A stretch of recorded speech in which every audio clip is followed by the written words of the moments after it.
Good morning students. पिछले lecture में मैंने आपको पढ़ाया था कॉम्प्लीमेंट्री फंक्शन। अपना जो अचर गुणांकों वाली रैखिक समीकरण थी उसमें मैंने आपको पढ़ाया था कॉम्प्लीमेंट्री फंक्शन। अब इस वाले वीडियो में मैं आपको बताऊंगी विशेष समाकलन, क्योंकि हमारा व्यापक हल दो चीज़ों से मिलकर बनता है, एक तो कॉम्प्लीमेंट्री फंक्शन, एक विशेष समाकल। तो इसमें देखिए विशेष समाकल कैसे निकालते हैं। तो हमारा अचर गुणांकों वाली रैखिक समीकरण का व्यापक रूप क्या होता है? DNY DXN प्लस P1, जो हमारा व्यापक रूप पहले बताया था वही सेम यहाँ पे लिखा हुआ है। DN-1 DXN-1 plus P2 DN-2 Y DXN-2 plus up to 1 PN Y बराबर Q। P1 P2 PN सब क्या है? ये कांस्टेंट है और Q क्या है? हमारा x का कोई फलन है। तो कॉम्प्लीमेंट्री फंक्शन तो हम निकालते थे LHS से, और पर्टिकुलर इंटीग्रल निकालेंगे हम RHS से, जो हमारा Q दिया हुआ है उससे निकालेंगे। ठीक है, तो इसे शॉर्ट में लिख लिया हमने DN। D हमें पता है क्या होता है, D/dx, और f(dy) बराबर Q। तो विशेष समाकल हम कैसे निकालेंगे? F1/f(d) इंटू Q, इस वाले फॉर्मूला से निकालेंगे। अब इसमें Q कुछ भी हो सकता है, तो देखिए अब Q के नॉर्म, ये हमारी एक समीकरण है। अब PI ज्ञात करने की विधि, ठीक है। अब अगर नॉर्मल गुणनखंड होगा तो कैसे निकालेंगे? जैसे D कोई नॉर्मल गुणनखंड में, जैसे M-1 M-2 इस तरीके से बनते थे, D-1 D-2। तो अगर नॉर्मल गुणनखंड है तो कैसे निकालेंगे? तो पहला f(d) बराबर d-अल्फा कोई गुणनखंड ले लिया, तो इसका f(d) की जगह क्या आ जाएगा? 1/d-अल्फा। d के जो हमको d वाली समीकरण दी होगी उसकी गुणनखंड कर लेंगे, तो 1/d-अल्फा इंटू Q। तो इसका ये वाला सूत्र लगेगा। अगर यहाँ पर माइनस अल्फा तो बाहर आएगा प्लस, अगर यहाँ प्लस होगा तो बाहर आएगा माइनस, जस्ट अपोजिट। ठीक है, यहाँ हमारा क्या है? माइनस अल्फा, तो यहाँ हमारा आ जाएगा प्लस अल्फा। अंदर हमारा यही वाला साइन आएगा, जो इसमें ये वाला साइन दे रखा है वही साइन हमारा अंदर आएगा समाकलन के। तो बाहर इसके जस्ट अपोजिट वाला साइन e⁻α(x) समाकलन e⁻−α(x) इंटू Q dx। ठीक है, अब जैसे फॉर एग्जाम्पल देख लेते हैं। ये सिंपल वाला सूत्र है हमारे कौन सा? जब ये एक सिंपल गुणनखंड दे रखा होगा तब। ठीक है, तो अब जैसे ये वाली समीकरण दी हुई है d² + 3d + 2y बराबर ex। तो पहले CF निकालना पड़ेगा, डायरेक्ट PI निकाल नहीं सकते। तो पहले CF निकालने के लिए क्या करते थे हम? सहायक समीकरण लिखते थे, A auxiliary equation. m² d की जगह m लिखते थे, m² + 3m + 2 बराबर 0। गुणनखंड कर लो, 3m को तोड़ लिया, 2m + m + 2, m कॉमन ले लिया, m + 2, 1 कॉमन ले लिया, m + 2। दोनों में से क्या कॉमन आ रहा है? m + 2, m + 1 बराबर 0। m के क्या क्या मान आ जाएंगे? -2 और -1। ठीक है, ये हमारे मान आ गए -1 और -2। तो कॉम्प्लीमेंट्री फंक्शन क्या होता था? C1 अलग अलग है दोनों, तो अलग अलग कांस्टेंट आ जाएंगे। C1 e⁻−2x + C2 e⁻−x। ये समीकरण नंबर हमारी 1 आ गई। अब PI निकाल लेते हैं, 1/f(d) इंटू EX। f(d) हमारा क्या है? वो गुणनखंड डायरेक्ट लिख लिया, d+2 और d+1।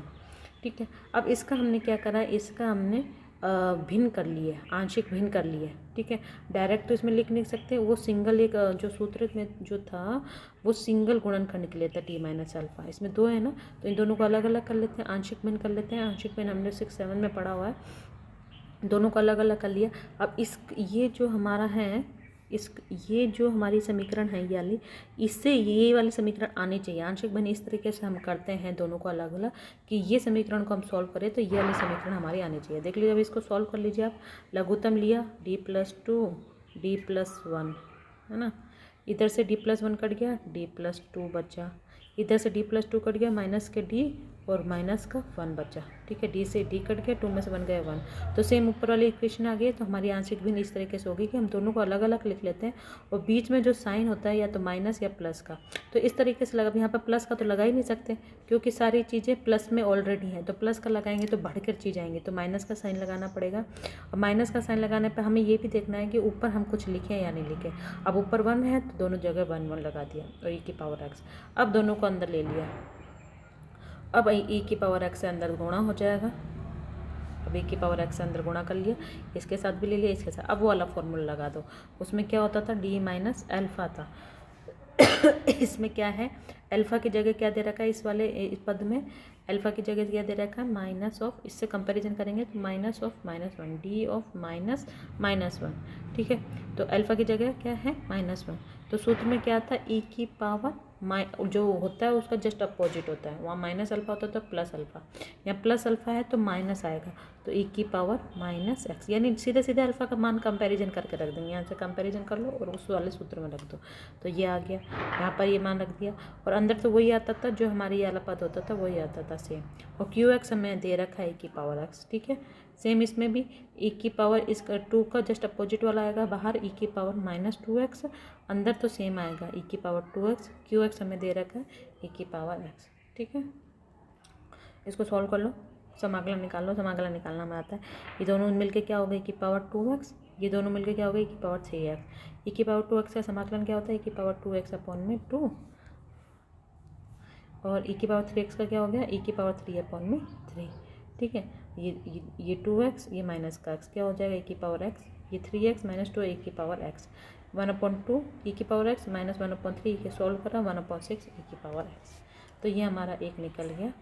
अब देखिए यदि ये तो हमारा सिंगल अगर हमें गुणनखंड के रूप में दे रखा हो तो कैसे निकालें,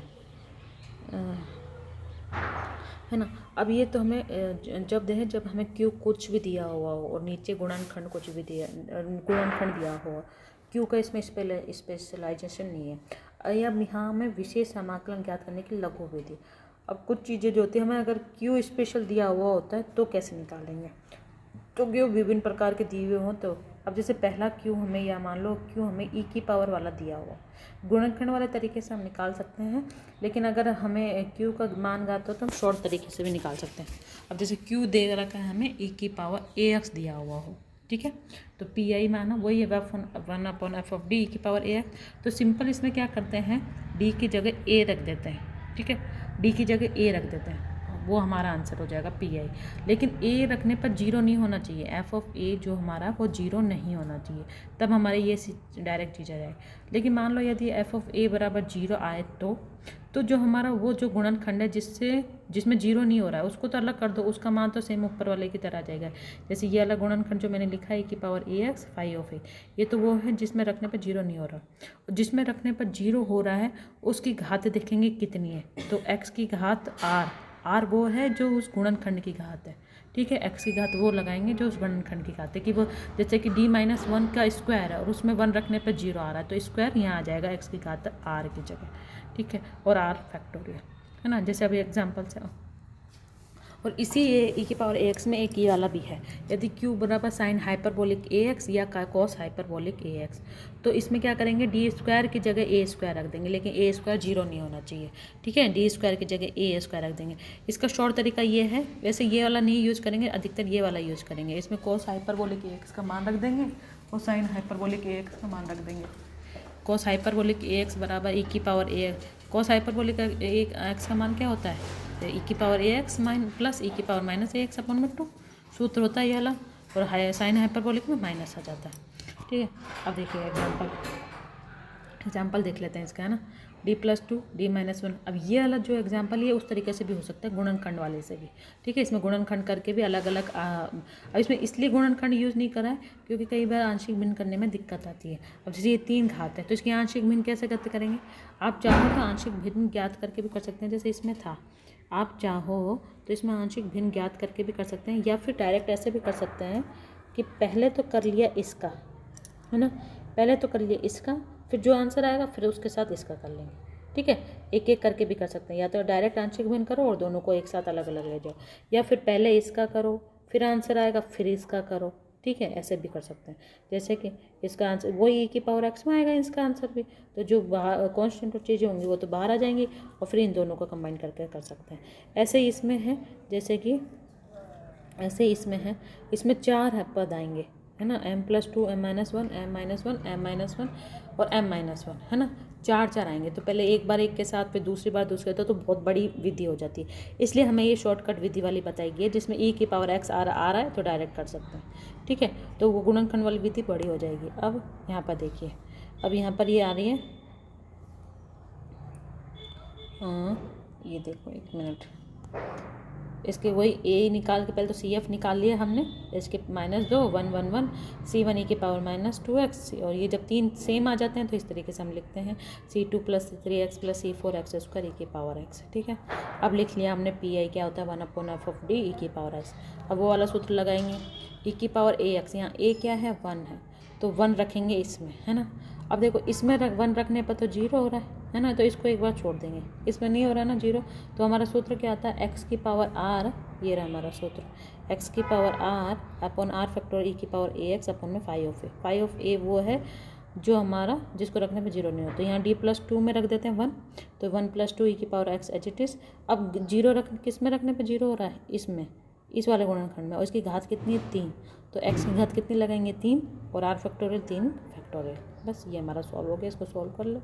3 फैक्टोरियल क्या होता है 3 × 2 × 1, 1+2 क्या हो जाएगा 3, तो ये x की क्यूब 18। व्यापक हल क्या होता है C F plus P I, दोनों को जोड़ दो, ये हमारा हो गया व्यापक हल।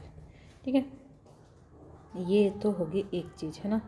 अब नेक्स्ट देखिए कॉस हाइपरबोलिक एक्स वाले, एक ये एग्जांपल देख लीजिए, d² - 1 × y बराबर कॉस हाइपरबोलिक एक्स। तो पहले तो सी एफ निकालने के लिए वही m² - 1 a² - b² बन गया, तो m+1 m-1, तो m बराबर -1 सी एफ निकाल लिया c1 e की power x plus c2 e की पावर -x, है ना।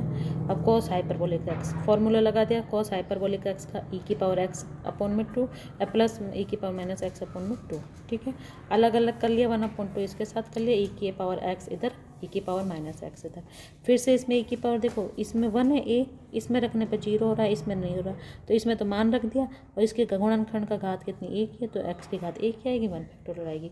सेम इसमें भी, इसमें रखने पर -1 है ना यहाँ a, तो इसमें रखने पर तो 0 आ रही है, -1 वाले में, इस वाले में, तो इसमें तो रख दिया -1 है ना, और इस वाले की घात वही x की घात 1 है, 1 फैक्टोरियल। फिर से मान रख दिया, सॉल्व कर लिया, 1/4 x, और इसको 4 को लिख लिया 2 × 2, तो 2 इसके नीचे ले गए और एक 2 यहाँ रख दिया, तो ये किसका मान होता है साइन हाइपरबोलिक एक्स। फिर से y बराबर C F plus P I, है ना। अब एक एग्जांपल ये देख लीजिए, अब ये एक एग्जांपल मैंने आपको दिया है, इसमें 2-3 एग्जांपल हैं जो आप कर सकते हो। एक ही एग्जांपल है, इसको आप देख लीजिए, फिर सेम आपको दूसरा एग्जांपल सॉल्व करना है। ठीक है, m बराबर, इसका मान निकाल लिया इन्होंने, और सहायक समीकरण का वो निकाल लिए हैं सारी चीज़ें, पहले सी एफ निकाल लिया है, जो मैंने आपको तरीका बताया सेम उसी तरीके से आपको सॉल्व करने हैं। उसके बाद आपको उसको हल करना है।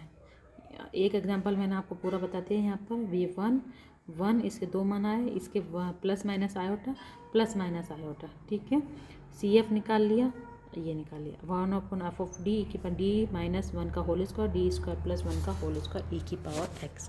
ठीक है, e की पावर x, अब 1 रखने पे, इसमें 1 रखने पर 0 हो जाएगा ना, इसमें नहीं हो रहा ना 0, तो इसमें तो मान रख दो, और इसकी घात कितनी है 2, तो x की घात कितनी आ जाएगी 2, x की घात आ जाएगी 2, नीचे 2 फैक्टोरियल, इनका मान रखा, ये आ गया वही बराबर। सेम ये है, इसमें मैंने आपको आधा छोड़ दिया है, इसमें मैं आपको खुद को सॉल्व करना होगा ये वाली चीज़, तो मैंने सिर्फ आपको हिंट देने के लिए ये बताया। इससे मान निकल गया m-1, पहले तो गुणनखंड कर लीजिए इसके m³ + 1 के, a³ + b³ का जो फॉर्मूला इसमें लग जाता है a + b a² - ab + b², a³ + b³ का फॉर्मूला यहाँ लगा दिया। ठीक है, अब इसको सॉल्व कर लिए, इसका तो मान आ जाएगा -1, इसको आप सॉल्व करना श्रीधार्याचार्य सूत्र से। ठीक है, -b + -√b² - 4ac अपन 2a, तो उससे ये मान आएगा। जब कॉम्प्लेक्स होते हैं तो इसका तो आप लिख सकते हो c1 e की पावर -x, कॉम्प्लेक्स होते हैं तो ये वाला रियल पार्ट है वो तो e की पावर x अपॉन 2 साथ में आ जाएगा, और √3/2 किसके साथ आ जाएगा, अंदर कॉस और साइन के साथ आ जाएगा। ठीक है, ये तो हमारा सी एफ हो गया। अब हमारा पी आई क्या होता है 1/f of D Q x हमें क्या दे रखा है, e की पावर x + 1 का होल स्क्वायर, ये हमें दे रखा है e की पावर x + 1 का होल स्क्वायर बराबर। अब ये एफ ऑफ डी क्या है हमारा d³ + 1, अब ये होल स्क्वायर को इसको खोल दो प्लस बी की होल स्क्वायर से, तो e की पावर x का होल स्क्वायर क्या होगा, e की power 2x 2ab 2 × ex + b का स्क्वायर b1, है ना। अब अलग अलग कर लो तीनों को, है ना, e की पावर 2x + 2 e की पावर x e की पावर, ये देखो 1 है तो e की पावर 0x इसको लिख सकते हैं, है ना, e की पावर 0 को 1 भी 1 ही होगा। ठीक है, 1 हो गया। अब देखो 1 मान हुआ, तो अब इसमें मान रखिए आप, इसमें मान रख दीजिए आप, अलग अलग कर लिया ना। ठीक है, अब इसमें मान रख दिया आपका 2 का, इसमें मान रखो 2 का क्यूब, अब 0 तो कहीं हो ही नहीं रहा था, आप डायरेक्ट भी मान रख सकते हो, 2 ये तो डायरेक्ट आंसर भी है, वैसे भी यही इसका आंसर होगा, बस y बराबर C F plus P I. तो 2 इसमें भी रखने पे 0 नहीं हो रहा है, इसमें भी रखने पे 0 नहीं होता, 1/9 ये हमारा पी आई निकल गया। बस y बराबर C F plus P I ये हमारा आंसर है। तो इस तरीके से आप सारे एग्जाम्पल कर सकते हो, है ना। तो ये हमारा हो गया 2 तरीके, तो मैंने आपको बता दी, तो गुणनखंड वाला, e की पावर ax वाला, साइन हाइपरबोलिक और कॉस हाइपर, 3 तरीके मैंने आपको बता चुके हैं। अब नेक्स्ट वाले में मैं आपको दूसरा तरीका बताऊंगी। तो तब तक के लिए आप इस वीडियो को अपना नोट डाउन कीजिए। Thank you.